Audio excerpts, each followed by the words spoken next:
During 100 years, a child will learn, grow, choose a course in life, and pass knowledge to generation after generation after generation that follows.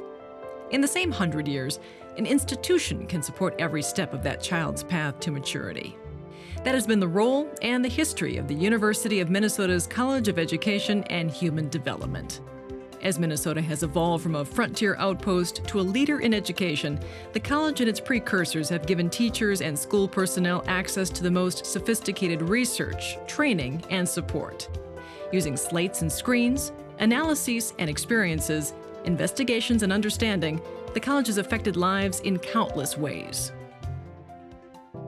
In 1860, the Minnesota State Legislature mandated that the University of Minnesota will offer an opportunity for the training of teachers for the common schools of the state, in which shall be taught the theory and practice of teaching and everything that will perfect the elementary and other public schools of the state.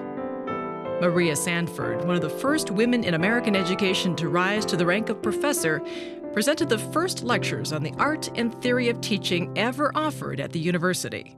The Reverend David L. Keel, Minnesota's State Superintendent of Public Instruction, was an early believer in the importance of professional training for teachers.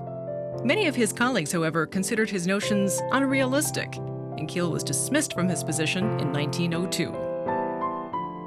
In 1905, the College of Education was created with the mandate of guiding the training of teachers, principals, and school superintendents. Upon its birth, the college had just 3 faculty members teaching 13 courses.